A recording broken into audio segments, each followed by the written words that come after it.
Muy buenos días, amados hermanos. Abran sus Biblias, por favor, en Santiago capítulo 1, versículo 6.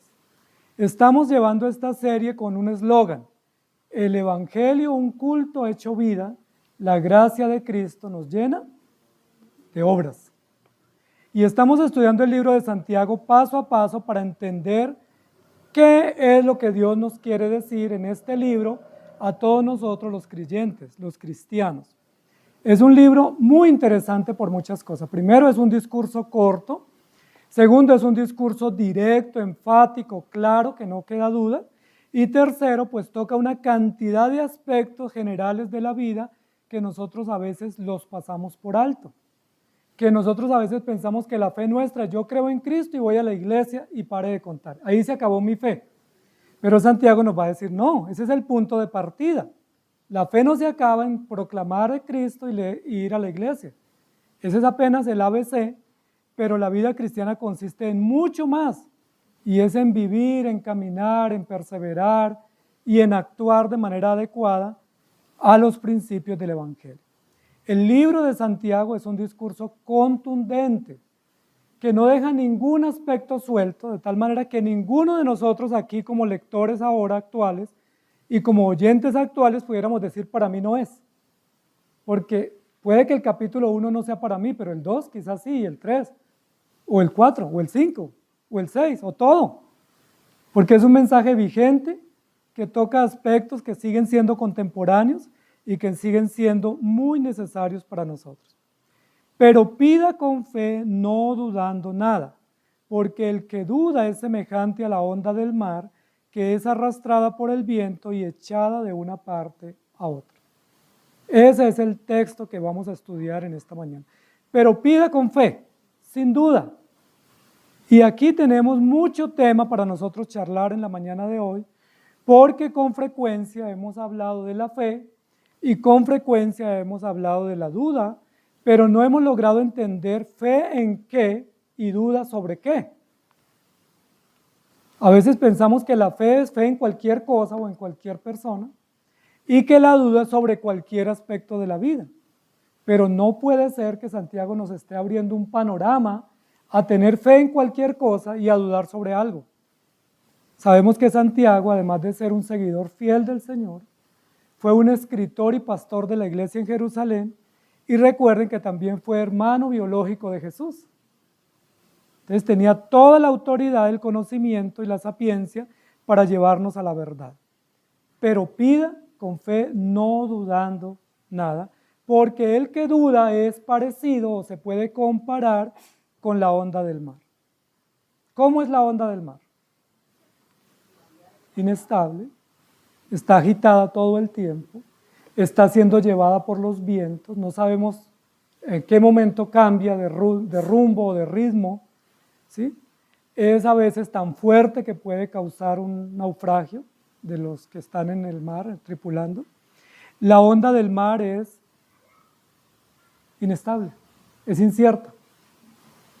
Dice la Biblia, el que duda es así, incierto, inestable, está al vaivén de los vientos, a cualquier lugar se dirige, cualquier puerto le sirve, no tiene rumbo, no tiene dirección, no tiene una ruta, no tiene un itinerario, no tiene certeza para dónde va, cualquier camino le sirve.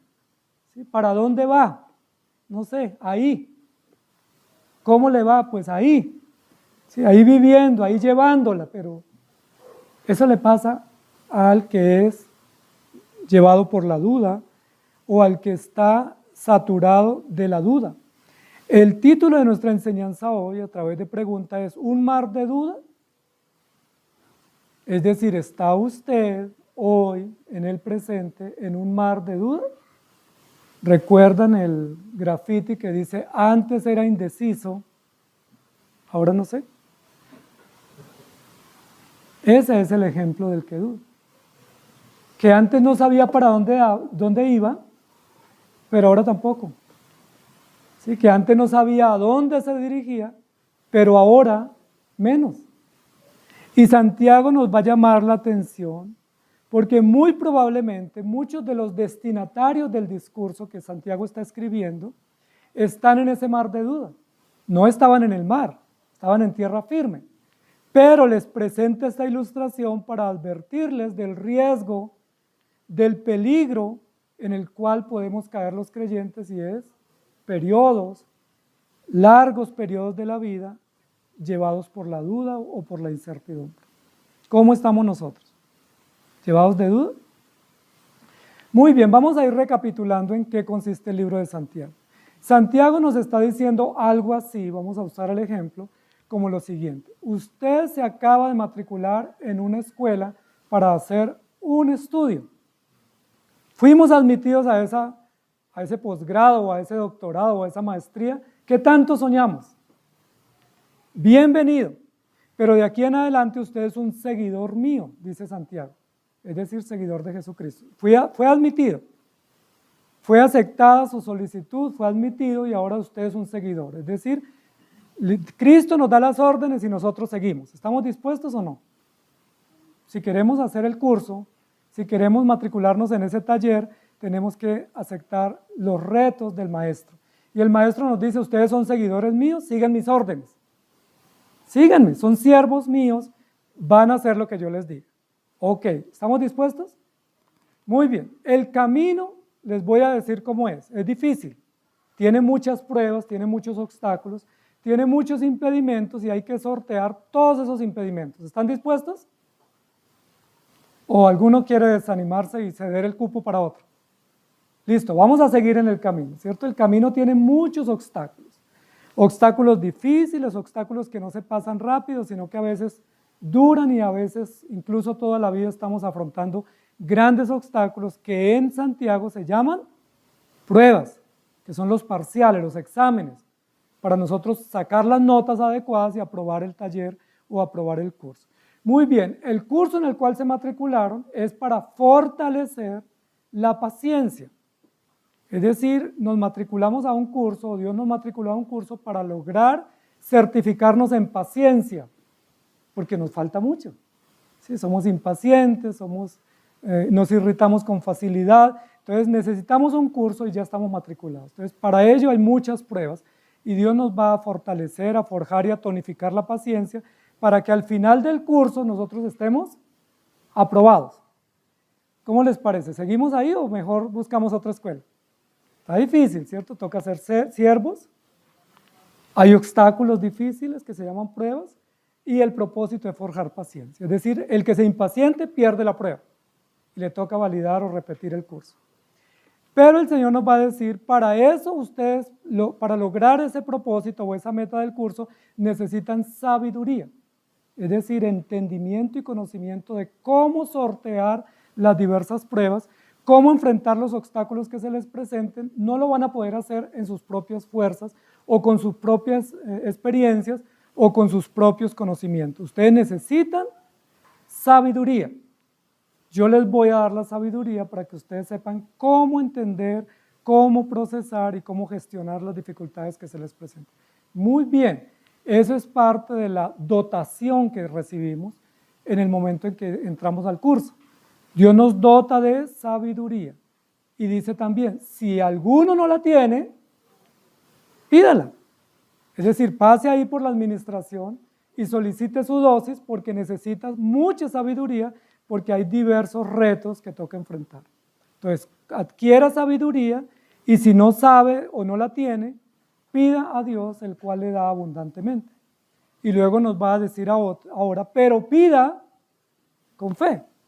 Entonces, ¿qué es lo que Santiago nos está autorizando pedir? ¿Un viaje de vacaciones? ¿Qué es lo que Santiago nos autoriza a pedir? Texto anterior. ¿Mucho dinero para pagar nuestras deudas o tener solvencia económica?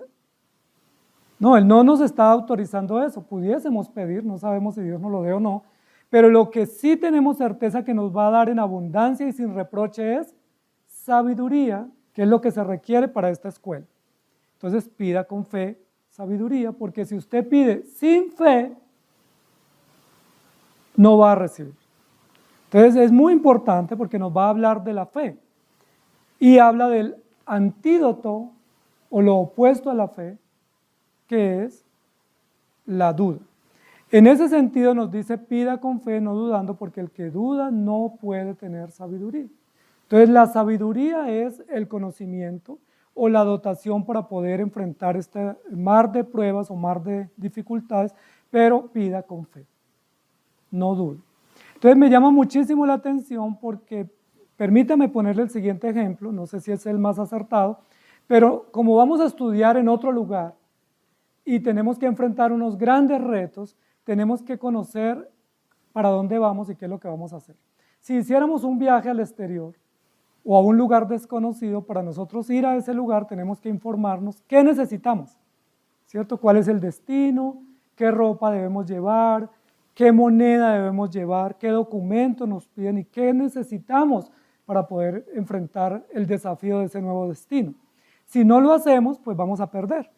Imagínense que nosotros nos vamos para la costa y nos vamos con ropa del interior.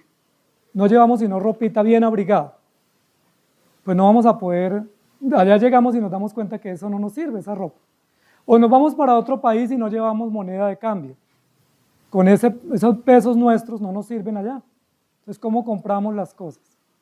Entonces necesitamos tener el dinero adecuado, los documentos necesarios, la dotación necesaria y el conocimiento básico para poder enfrentar. Aquí básicamente lo que nos está diciendo Santiago es todo lo que va a suceder en esta escuela, que es la escuela del entrenamiento en la paciencia. Ustedes necesitan una moneda para transar todo.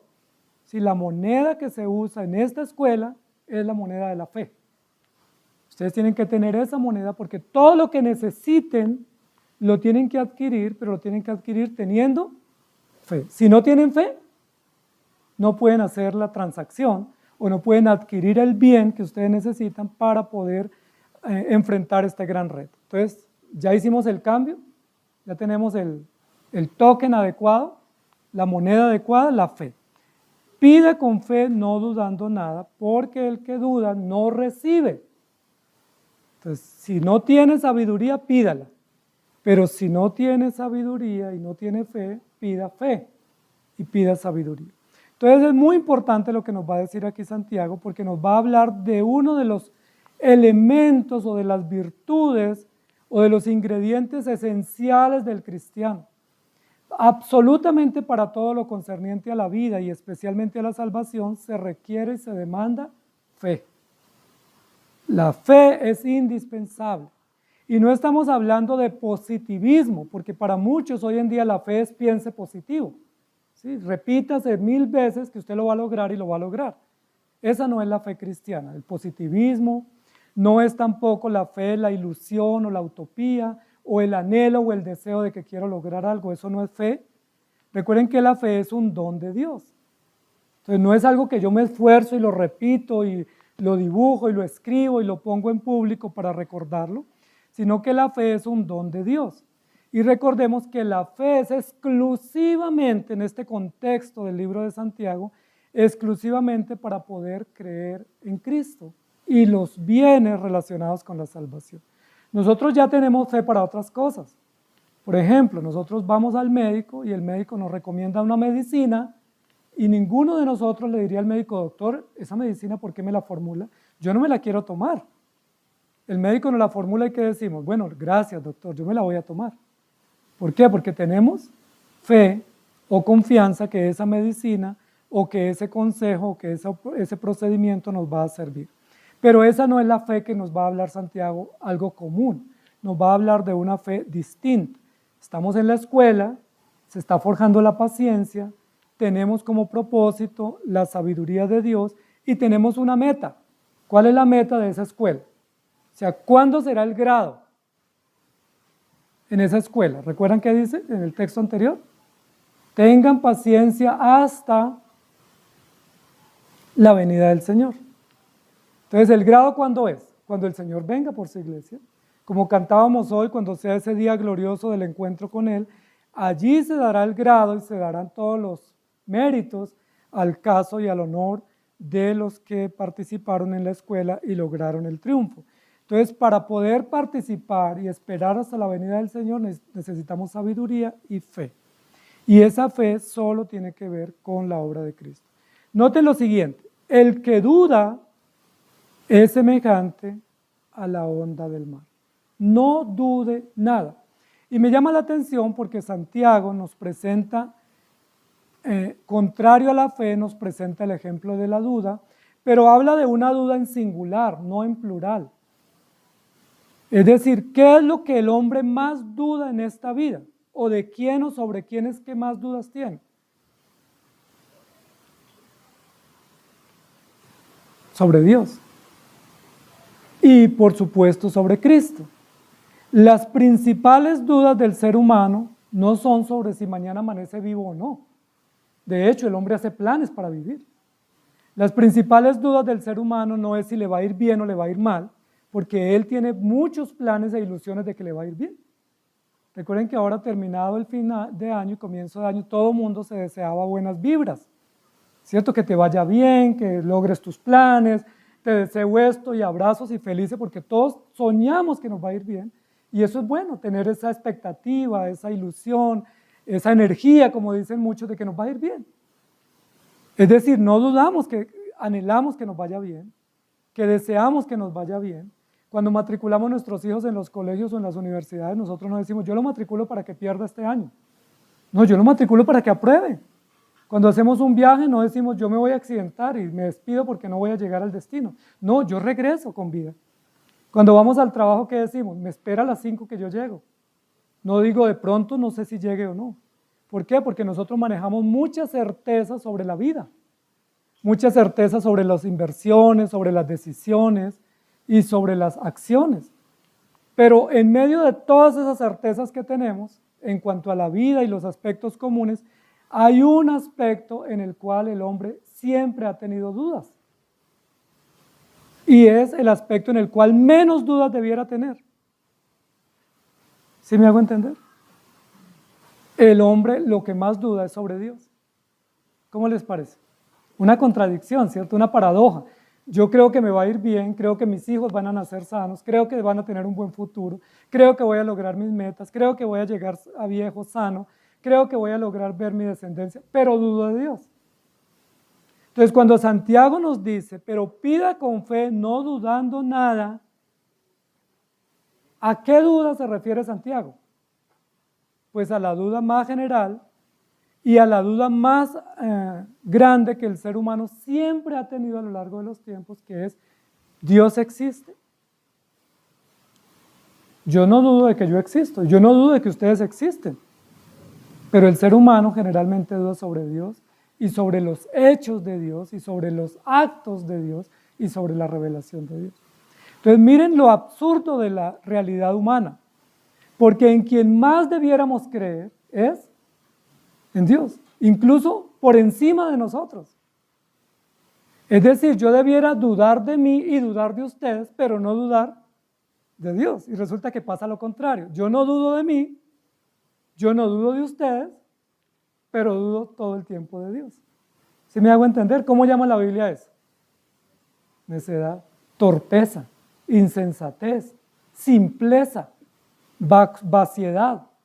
Dice, el hombre vacío, el hombre vano, prefiere confiar en sí mismo y confiar en los demás, pero dudar de su creador y dudar de aquel que le da todas las cosas para vivir. A esa duda se refiere Santiago. Santiago se refiere a la duda existencial que el hombre tiene, y es la duda sobre de dónde vengo y para dónde voy y quién me creó. Pues yo vengo de Dios, voy para donde Dios y me creó y me sostiene Dios. Entonces la duda existencial es duda sobre qué o sobre quién. Es la duda sobre Dios. A nosotros los filósofos o los psicólogos o los humanistas nos han hecho creer que la duda existencial es una duda sobre mí. Y resulta que la duda existencial es una duda sobre Dios. Es decir, yo no sé ni de dónde vengo ni para dónde voy.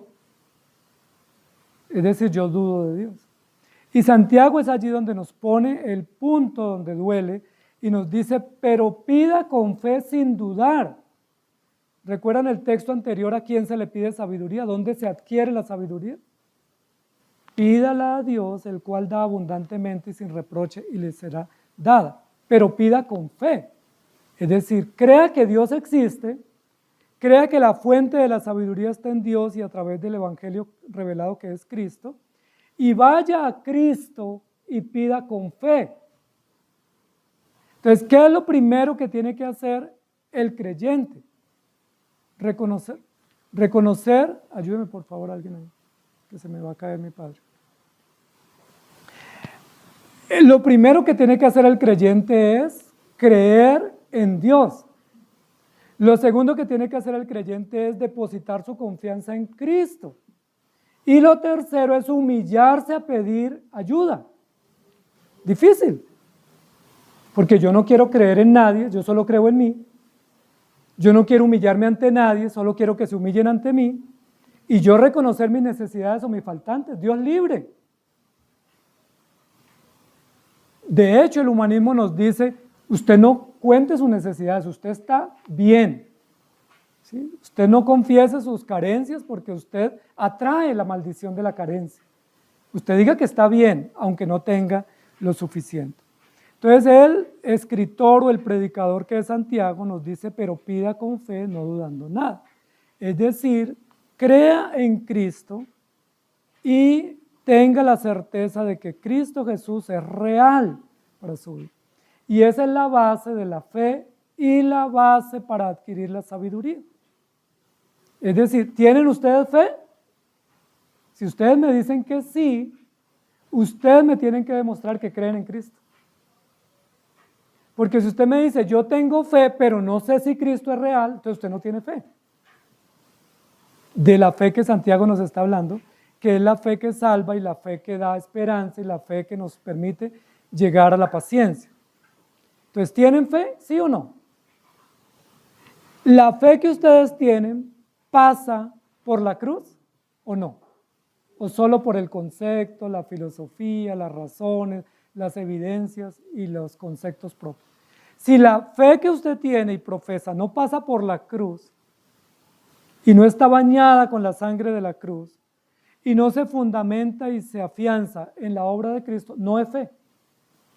Lo que Santiago nos está diciendo es, revisen el fundamento de su fe. Todos tenemos fe, no es que yo creo que voy a almorzar ahora después de la reunión. Yo tengo fe de que me voy a acostar esta noche y mañana estoy vivo. Pero la pregunta es, ¿tienen fe en el futuro? ¿Tienen fe para salvación? Si esa fe no pasa por la cruz, esa fe no tiene sentido. Es como la fe del que cree que el mar se mueve pero no sabe ni de dónde viene ni para dónde va, y como cuando éramos niños que jugábamos con el agua poniendo barquitos de papel y los poníamos ahí y dejaban que el agua la moviera y no sabíamos cuál iba a ser el final de ese barquito en esa fuente de agua. Ahora mucho menos en el mar agitado. Entonces, amados hermanos, es probable que mucha de la audiencia de Santiago tenía fe, pero tenía fe en el Cristo que esperaban que viniera y no en el Cristo que ya había venido. Recuerden que ese fue el gran problema de los judíos. Y sigue siendo el gran problema de los judíos contemporáneos o los israelitas actuales, que siguen creyendo en Dios, pero en un Dios prometido, mas no en un Mesías cumplido. Por eso la mayoría de ellos todavía están esperando al Mesías. Pero ¿qué dice la Biblia? Él ya vino, Él ya murió, Él ya resucitó, Él está a la diestra del Padre. ¿Crees eso? No, yo creo que Él va a venir. Ok, esa fe no te sirve. La fe en el que no ha venido a morir y a derramar su sangre no es correcta. La fe correcta es del que vino y resucitó, y por eso Santiago dice, Él ya vino la primera vez y ahora esperamos es su venida a juicio o para juicio. Por eso en el versículo anterior dice, pida, mejor, la paciencia es hasta la venida del Señor, pero ¿cuál venida? La venida para juicio. ¿Creen eso? Muchos de los judíos a quienes fue dirigida esta carta o este mensaje no creían eso, y la mayoría de ellos todavía no siguen creyendo eso. Siguen esperando que Jesucristo venga por primera vez. Mateo 21:21 dice, respondiendo Jesús les dijo, de cierto os digo que si tuviereis fe y no dudareis, no solo haréis esto de la higuera, sino que si a este monte dijereis, quítate y échate en el mar, será hecho. Cuando el Evangelio nos dice que si tuviéramos fe pudiéramos hacer grandes hechos asombrosos, no está diciendo de que hagamos cosas espectaculares o mágicas o sorprendentes, sino que lo más sorprendente que hace la fe es llevarnos a creer en Cristo. Eso es lo más sorprendente. Lo más sorprendente no es pensar que un muerto se levante o que un paralítico se levante o que una persona enferma se levante o se sane. Eso no es lo más sorprendente de la fe. Eso en últimas termina siendo algo común. ¿Qué es realmente lo extraordinario de la fe? Que usted, siendo incrédulo, pueda creer que Cristo es su Señor y su Salvador. Esa es la fe extraordinaria. Esa es la fe que salva. Esa es la fe que transforma y es la fe que nos permite afrontar las pruebas con esperanza hasta la venida del Señor. Yo les pregunto, ¿creen de esa manera en Cristo? Isaías 59:2 dice, pero vuestras iniquidades han hecho división entre vosotros y vuestro Dios, y vuestros pecados han hecho ocultar de vosotros su rostro para no oír. Aquí el libro de Isaías nos da una respuesta a la pregunta ¿por qué hay tanta gente que duda sobre Cristo y sobre Dios? ¿Y por qué hay tantos incrédulos por ahí en las redes y en las universidades dando cátedra? ¿Por qué hay tantos incrédulos? ¿Por qué? Porque abundan más los incrédulos que los creyentes. Entonces, si abundan más, uno diría, bueno, pues entonces han logrado más. ¿Por qué hay tantos? Isaías nos da la respuesta, por vuestros pecados y vuestras iniquidades. Dios creó al hombre para que creyera en él, solamente. Pero como el hombre pecó y se envaneció en sus propios razonamientos, llegó a la necedad y a la rebeldía y terminó diciendo Dios no existe. Y la incredulidad es a causa del pecado, es decir, Dios no es responsable de que haya gente incrédula. ¿Quién es el responsable de la incredulidad? El hombre, porque el hombre decidió no creer en Dios y argumentar contra él, y dice que cierra sus oídos para no oír. Y yo siempre pongo el ejemplo que suele pasar en mi casa, no es algo lejos de mi experiencia, que cuando uno le habla a los hijos y ellos no quieren oír, ¿se acuerdan qué hacen? Se tapan los oídos o se pone una almohada en los oídos y dicen, no escuché nada, no estoy escuchando. Yo le pregunto, ¿será verdad que no están escuchando? Sí escuchan, yo hice también ese ejercicio cuando era niño y yo escuchaba. Dice la Biblia es que ellos no quieren oír. ¿Por qué? Porque ellos decidieron ir en contra. Isaías 66:18, porque yo conozco sus obras y sus pensamientos. Tiempo vendrá para juntar a todas las naciones lenguas y vendrán y verán mi gloria. Y en Proverbios 3:5-8 dice, fíate de Jehová y de todo tu corazón y no te apoyes en tu propia prudencia. Reconócelo en todos tus caminos y Él enderezará tus veredas. No seas sabio en tu propia opinión, teme a Jehová y apártate del mal, porque será medicina a tu cuerpo y refrigerio para tus huesos. ¿Qué nos está diciendo el sabio rey Salomón? He visto muchas personas que son sabios en su propia experiencia. ¿Sí? Entonces hay personas que dicen, no, pero yo sé porque yo tengo experiencia, o yo sé porque yo estudié, pero nos está diciendo, no seas sabio en tu propia opinión, teme a Dios. Entonces la sabiduría que estamos adquiriendo es la sabiduría que viene de Dios, y para adquirirla necesitamos fe, para poder recibir o adquirir ese bien de la sabiduría. Pero el primer aspecto de la fe tiene que ver con creer en Cristo. Yo he visto muchas personas que se acercan a las iglesias, pero la mayoría de las personas no creen en Cristo. Vienen a las iglesias porque creen que Dios les puede hacer un favor.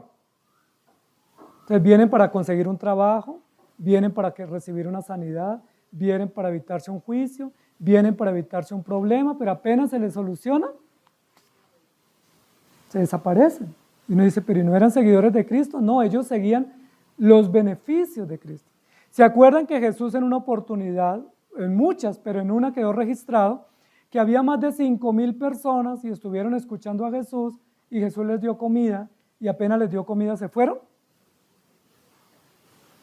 Y Jesús les dijo a los discípulos, ¿ustedes también se quieren ir? Mire, ellos apenas se acabó la comida, se fueron. Si quieren ustedes también váyanse. ¿Y se acuerdan por qué los seguían? Dice la Biblia, los seguían porque les daba pan. ¿Y se acuerdan por qué no los seguían? Después porque Jesús los confrontaba.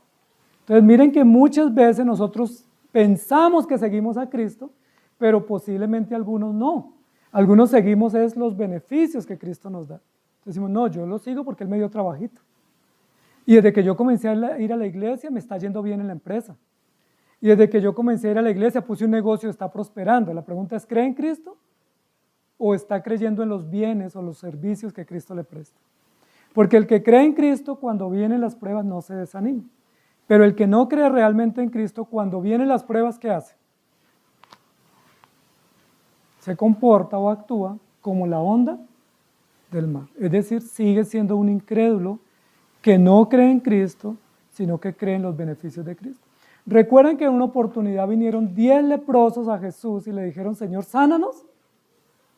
Y Jesús les dijo, vaya y se presentan al rey o al magistrado y dan cuenta de su sanidad. Y se fueron y cuando iban en el camino se dieron cuenta que estaban sanos los 10.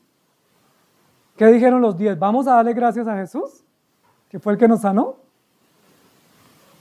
Una décima parte, es decir, 1 de 10, se devolvió y vino a dar gracias. Los demás se fueron posiblemente a hacer una fiesta porque estaban sanos.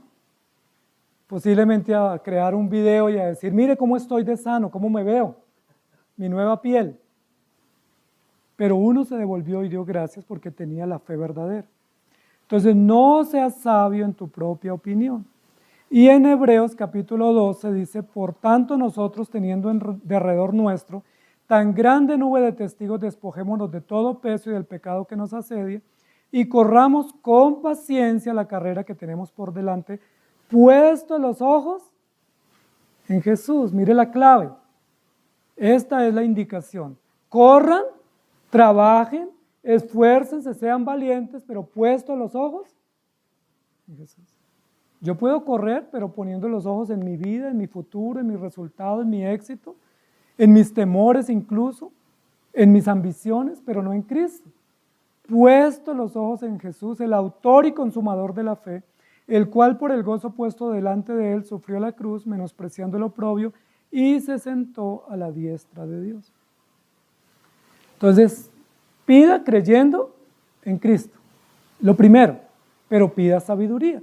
La licencia que tenemos aquí para pedir, no es para pedir cualquier cosa, ¿sí se han dado cuenta? Es muy común escuchar hoy en día cristianos en las iglesias diciendo, no, la Biblia dice que pide y que Dios me da. Entonces yo voy a pedir que me condonen la deuda que tengo en el banco. No, si usted tiene una deuda tiene que pagarla. Yo voy a pedir que el jefe me ascienda, pues si no es el momento no lo va a ascender. Si yo voy a pedir esto y pedir aquello, y cambiar de carro y cambiar de lugar de vivienda, no, aquí tenemos licencia para pedir, pero ¿qué permiso tenemos? ¿Cuál es el producto que necesitamos pedir y vamos a recibir con abundancia? Sabiduría. Posiblemente Dios nos puede dar muchas cosas en su infinita providencia, cuando Él quiera nos las puede quitar también, nos las puede reponer también, nos puede dar el doble si Él quisiera, porque Él es soberano, pero no es lo que habla acá. Aquí lo que dice es lo que Él va a dar abundantemente es sabiduría si pedimos creyendo en Cristo. El que cree en Cristo no es avergonzado. Los demás están en un mar de dudas. Entonces, mientras los incrédulos están en un mar de dudas sobre Cristo, los creyentes tienen fe y van rumbo a la patria celestial. Mientras los unos están en el vaivén de la vida, de las dudas y las incertidumbres, el creyente está con la mirada puesta y la frente puesta en Cristo, esperando y aguardando su venida. Una gran diferencia. Lo segundo que debemos creer es en el Evangelio de Cristo. Es decir, no solamente Cristo es real, Cristo vino y murió y resucitó y está a la diestra del Padre, sino que además de eso, Cristo por su infinita bondad y gracia nos llamó a ser parte de su Evangelio y nos dio el beneficio de la fe. Eso también hay que creerlo, es decir, creemos en Cristo, pero creemos en lo que Cristo ha hecho a nuestro favor, es decir, revelarse a nosotros, perdonarnos los pecados, darnos fe, regenerarnos y hacernos hijos suyos. ¿Ustedes creen eso? Eso fue lo que dijo Santiago en el primer versículo. Yo soy seguidor de Jesucristo. Es decir, el Evangelio me alcanzó, el Evangelio me benefició.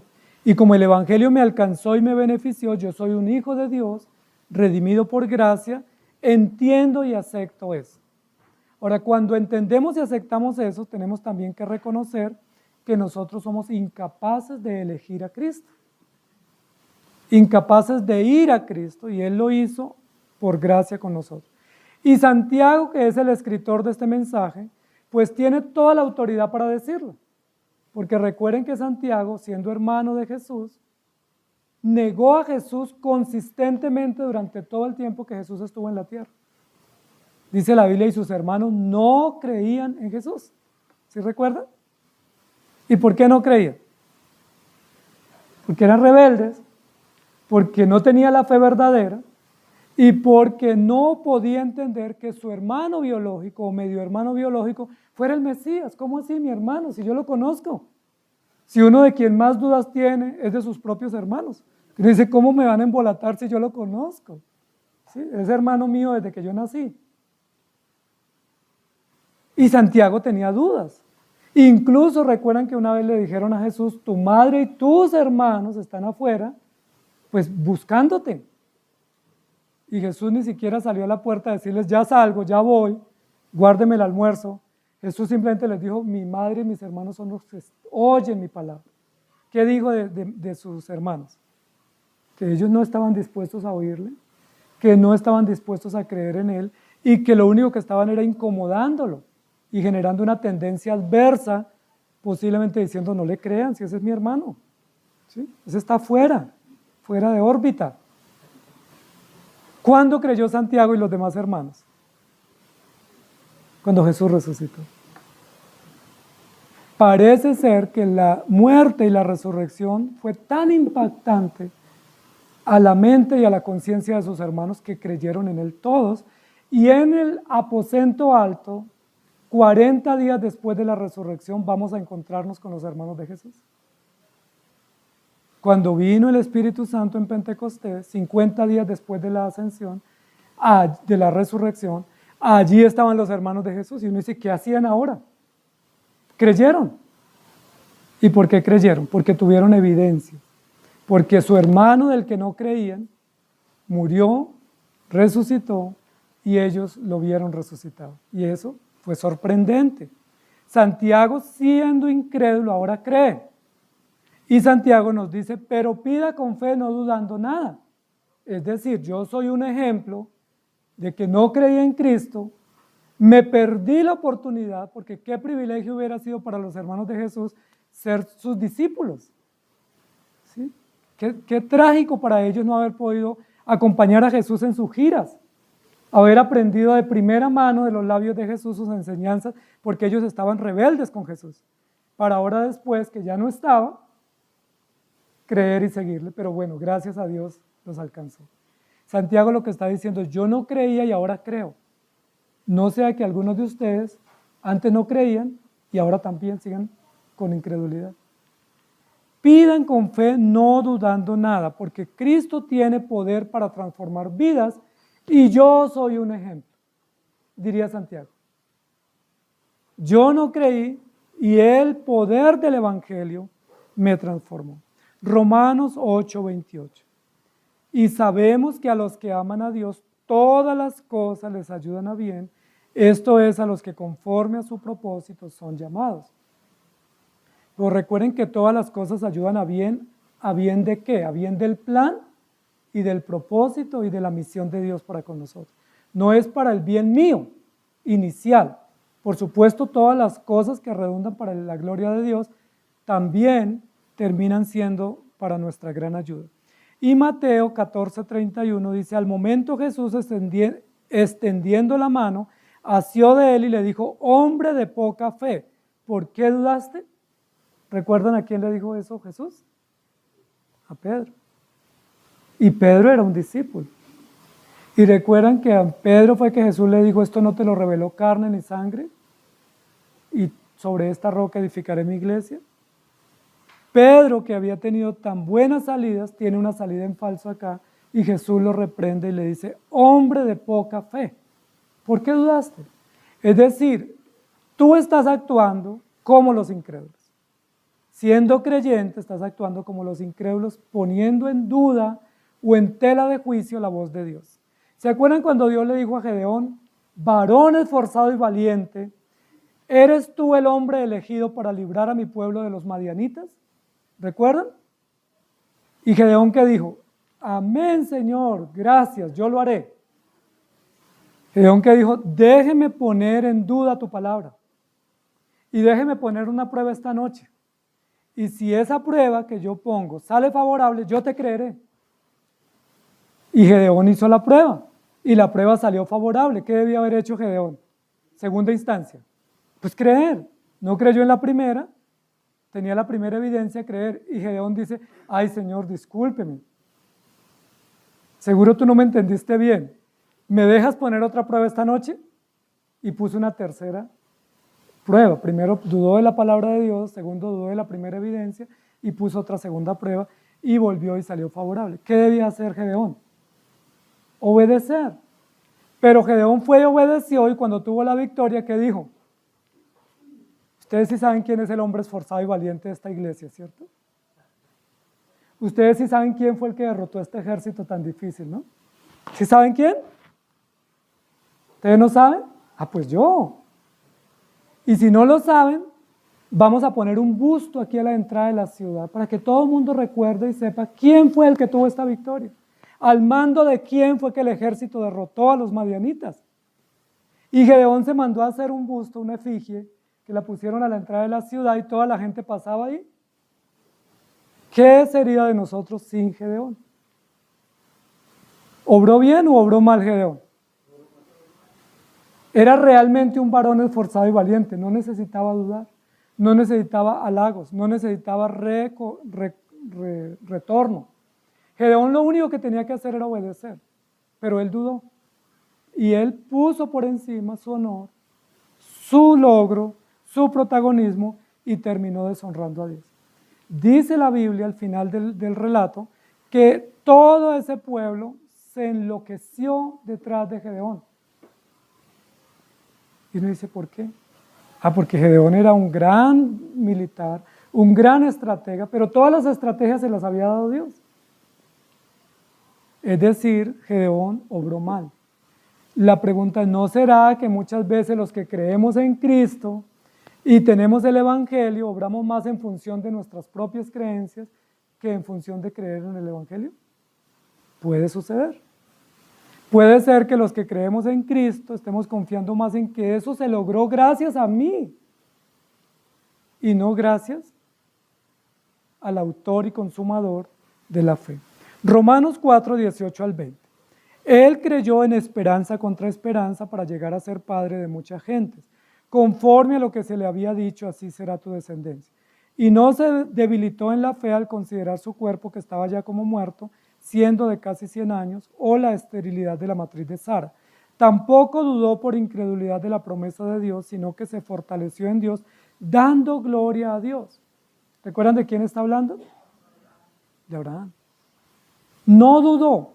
Y cuando dice esperanza contra esperanza, tradúzcase prueba tras prueba o impedimento tras impedimento o circunstancia tras circunstancia. No dudó. Ese es el fin del relato, es decir, se logró el objetivo, que Abraham creyera y que tuviera una descendencia numerosa y que fuera la base esencial para la constitución del pueblo de Dios. No dudó. Pero Abraham y Sara, aunque no dudaron de Dios, dudaron de los medios y los métodos de Dios. Y eso es igual a dudar de Dios. Es decir, yo creo en mi Señor y creo en sus promesas, yo no tengo duda, pero ayúdate, que yo te ayudaré. ¿Sí pueden buscarme ese versículo, por favor, alguno? O Dios hace lo imposible y yo hago lo posible. Ese versículo tampoco lo he encontrado yo. Abraham no dudó de Dios. Abraham caminó con Dios. Pero ¿sabe de qué dudó Abraham? De las metodologías de Dios, de los procesos de Dios, de los recursos de Dios. Y cometió grandes errores. Recuerden que uno de los errores de Abraham fue cuando fue a Siquén, por temor a que le quitaran su esposa, decir que era su hermana. Y yo no creo que eso a una esposa le guste. ¿Sí? Que uno llegue y diga, no, ella es mi hermana, se la presento. No, era la esposa. Lo otro que hizo fue, está demorándose mucho la llegada del hijo, entonces de pronto démosle una ayudadita a Dios con Agar y levantamos una descendencia y se cumple la promesa. Amados hermanos, todos sufrimos en algunos momentos de nuestra vida de duda.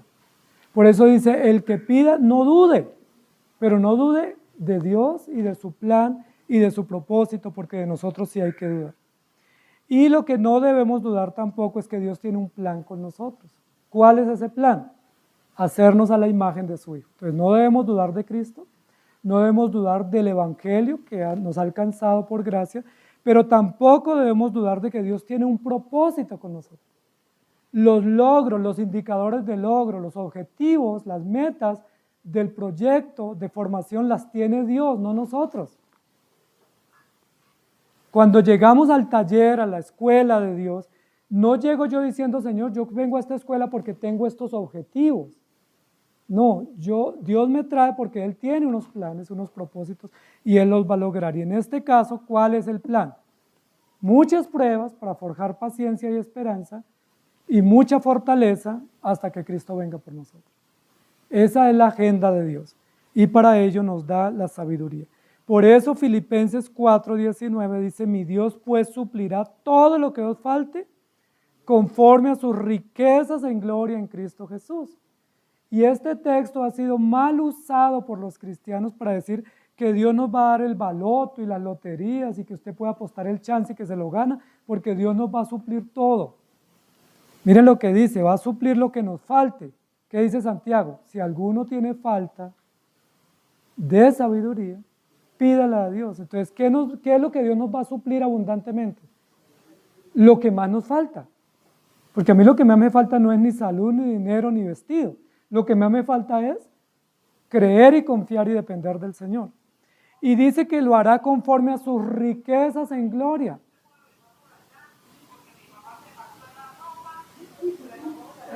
Tranquila, hermano. Con eso escuchamos todos. No se afane. No se afane. No se afane, hermano. No se afane, hermano. A veces escuchamos aquí hasta llanera.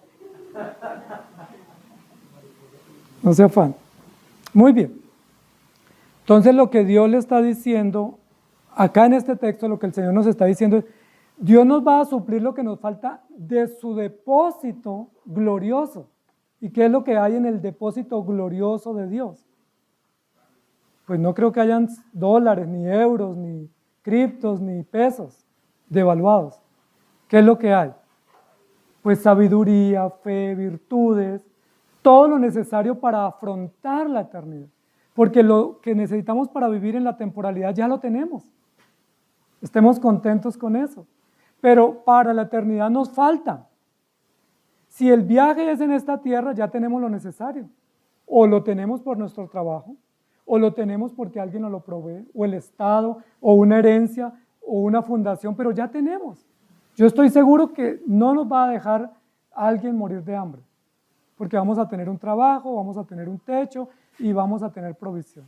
Pero para la eternidad, ¿qué nos falta? Si hoy pasáramos a la eternidad, ¿qué nos falta? Yo creo que ahí es donde nos falta, ¿cierto? Sabiduría, confianza, fe, esperanza, y por eso dice, Dios suplirá lo que les falta para el viaje eterno, para estar con el Señor conforme a sus riquezas en gloria.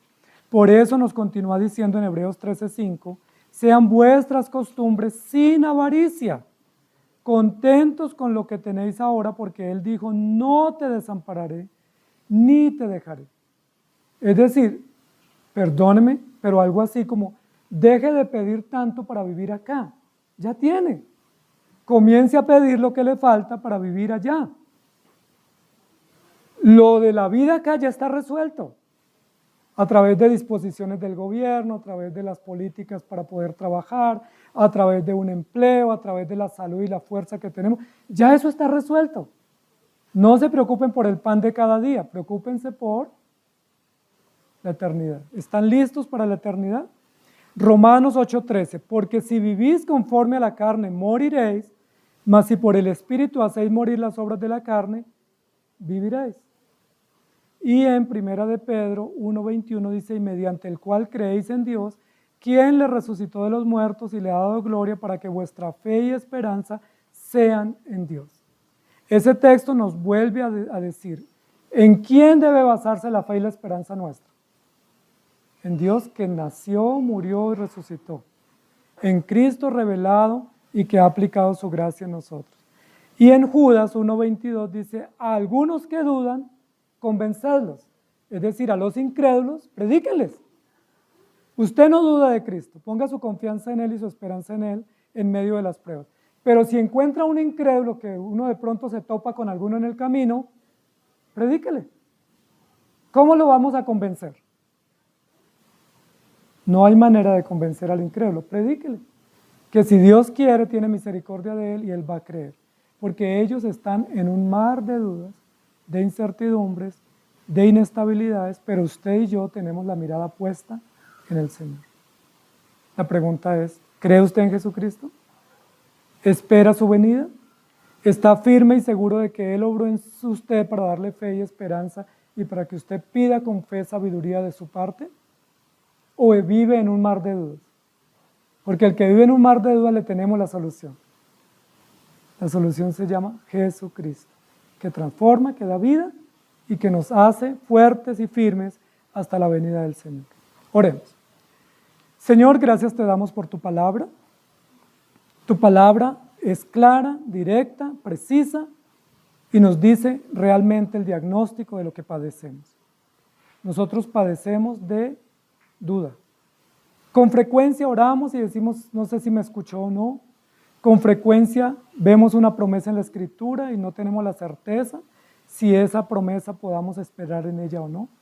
Incluso dudamos de la venida tuya. Tu palabra dice que algunos dicen que como tú te demoras en venir, entonces comamos y bebamos. Que como tú no llegas tan rápido como pensábamos, entonces pues nos podemos distraer o disipar en este mundo. Perdónanos, porque lo que más nos falta es sabiduría y lo que más padecemos es de incredulidad. Por eso te pedimos sabiduría y te rogamos que fortalezca nuestra fe y que la fortalezcas en tu palabra y por tu palabra y para tu gracia y para tu gloria. Ayúdanos, Señor. Ayúdanos a estar firmes en ti, a confesar nuestros pecados, a no mirar atrás, a mirarte a ti, a contemplar tu hermosura, a aceptar tu palabra y a saber que necesitamos ayuda. Y que las dudas nuestras no ponen en tela de juicio tu obra y tus promesas. Ayúdanos, Señor, a creer en ti para que ya no estemos en un mar de dudas, sino estar firmes, arraigados y sobreedificados en ti. Ayúdanos, por favor, te lo pedimos, en Cristo Jesús. Amén. Que el Señor les bendiga, queridos hermanos.